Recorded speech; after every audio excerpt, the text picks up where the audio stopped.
Let's get into the weekend of college football because it is remarkable what Oklahoma did. It is nothing short of, I think this was a much, much bigger Oklahoma win than the scoreboard shows. You felt like Oklahoma was in control of this game. And I heard so many people on DM this weekend and on Twitter this weekend saying, well, Texas just didn't play well.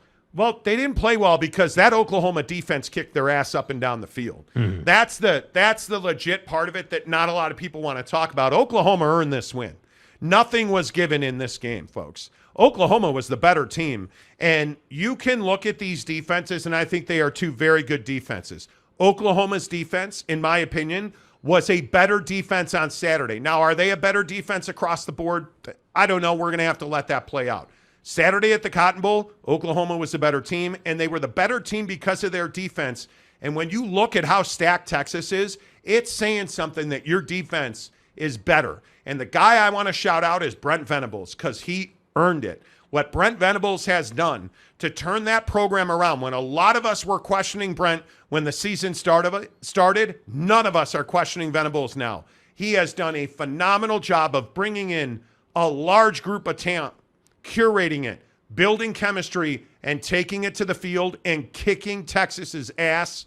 Jake, I just think Oklahoma was the better team. Yeah, I think that, Dylan Gabriel was just a massive X factor. You look at the box score, and to have 113 yards with your legs is obviously game-changing. And I think that, you look at that last drive after Texas goes down and gets the field goal, and you're feeling like, all right, this game really should be over. It's a pretty long field with not a lot of time left, no timeouts. And what I was really surprised by is Sark and that defense just letting Oklahoma run outs, getting out of bounds, like doing all the things you wouldn't want them to do. And I'm not certainly saying that's why Oklahoma won the game, but I just was watching that game a little bit surprised. Like, that Texas defense wasn't like quite as sharp as I'm used to them being. They just weren't quite executing at that level that I've seen them execute to. And I think that played a large role in it. And I think Oklahoma deserves a lot of credit for sticking it to them. And I hate saying that because Texas, I'm not a Texas fan, but I felt like Texas was a really good story this year, and that's all over with now. I don't care where you're at in the top 25. You're not getting in the college football playoff anymore. And that's really unfortunate. On the other side, though, Oklahoma obviously has now brought the college football playoff into the conversation for themselves. Completely. And I think that can't be, I can't emphasize that any more. Like, this game was that game on your schedule where you're like, okay, we have no business winning this game per se, but if we can win this game, we're right in that conversation. Now, obviously, goes out saying you can't lose again this year. If you want to get in the college football playoff, you need to run the table, go right through it, meet Texas in the championship game, probably for the Big 12, and then we'll see what happens. That's the outlook if you're Oklahoma. But I agree. Brent Venables deserves a lot of credit. You can't take anything away from him. And like I said earlier last hour, I think this was one of the best just pure football games we've seen all year. And I think the thing that worries you if you're Texas is your DBs made a lot of tackles. Jahdae Barron led the team with 11 tackles, and that means that ball's in the secondary. That means that Dylan Gabriel operated in this game, and obviously if you're Quinn Ewers, you lost a lot in this game. You lost any shot you had at the Heisman.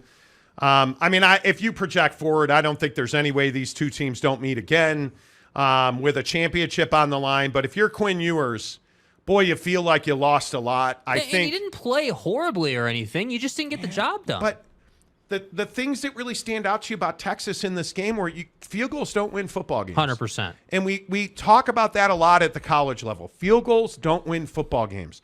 Throwing interceptions, whether they were your fault or not, at the college level, you can't throw interceptions. You can't turn the ball over.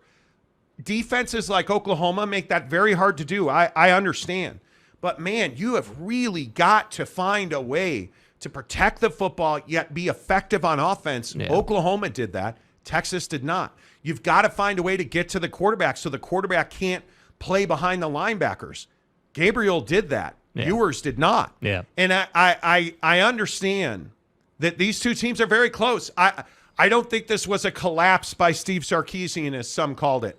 I don't agree with that. I think Brent Venables and his staff were just better on Saturday. It's not like you lost 34-10. I mean, this was a super tight game. I think we're going to find out who Sark, his staff, and his players are now. Because when you lose this magnitude of a game, man, it hurts. It hurts your soul. You're emotional. You're pissed off. You're frustrated. Yeah. You're sad. Okay, well, let's figure out who Texas is then, because I think we all know who Oklahoma is. Oklahoma's a hot knife through butter. That defense is exactly what you want. Having said that, I would not want to be the Houston Cougars this weekend. No, sir. And I understand that game, I think, that game is in Houston. Good luck. Because if I'm Texas, I am coming for soul snatching and no other purpose. Yeah, and you look at their schedule, like, again, all due respect to BYU, K-State, TCU. Oh, it's all downhill now. Well, no, but I'm just saying, if you're Texas, you're coming out here, you're not just trying to win games anymore. Now we need to come out and say, okay, because if you're Texas, you're obviously not saying the season's over. You're obviously not saying things like we're out of the college football playoff picture altogether. You still believe, okay, we got to prove a point. Goes without saying we got to win the Big 12 championship. Goes without saying we got to win our bowl game. Of course, all that's just, of course. But if I'm Sark, I'm saying, okay, we're not just looking to win games now. We need to be cold-blooded with the details. We need to be sharp because, again, that defense was not sharp against Oklahoma. Quinn Ewers was not sharp. And I think you look at Oklahoma.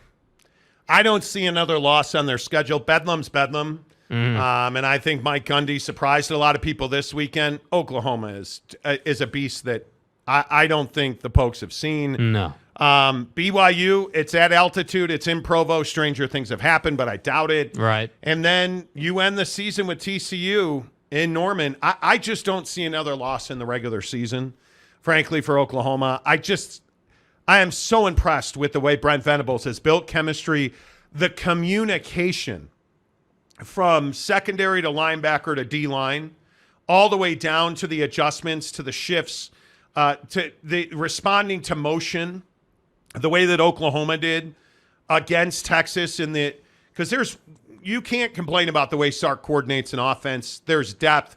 There is disguise. Oklahoma had it. They had it down. They communicated it from the back to the front of the defense.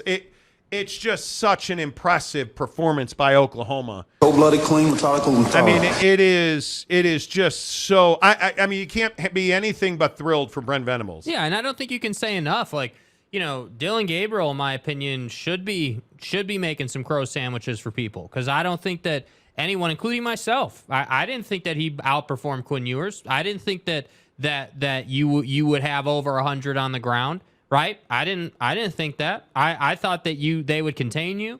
I thought that you would spend most of your day in the pocket within reason. I mean, of course, you're always going to be scrambling a little bit, but I didn't think you were going to be shredding this defense. And anytime a quarterback's got more than 100 yards on the ground, he's shredding you, dude. And that's what I think is so difficult, and that's what I think opened up opportunities. Because, again, it's not a difficult concept to understand. If your quarterback can run – and he's completing that pass that's 12 yards down the field behind your linebacker in front of your safety, it's over.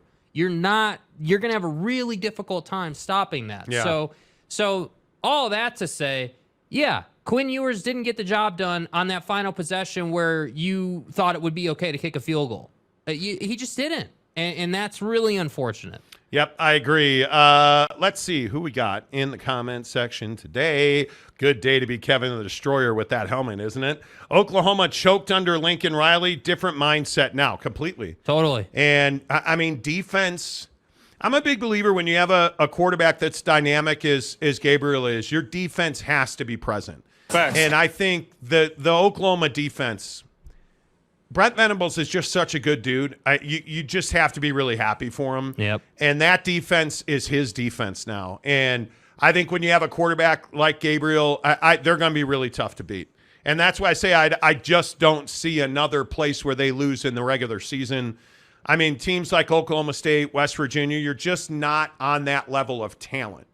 It's almost not a fair fight. Yeah. Stranger things have happened. So we'll see. I don't see it, but could be wrong, right? Justin Sharp, BYU will beat them both. I seriously doubt that. I do. Tarrant County boy, country roads, take me home. Anyway, I don't. Do people really think that West Virginia can beat Oklahoma? That would be a hell of a trick by Neil.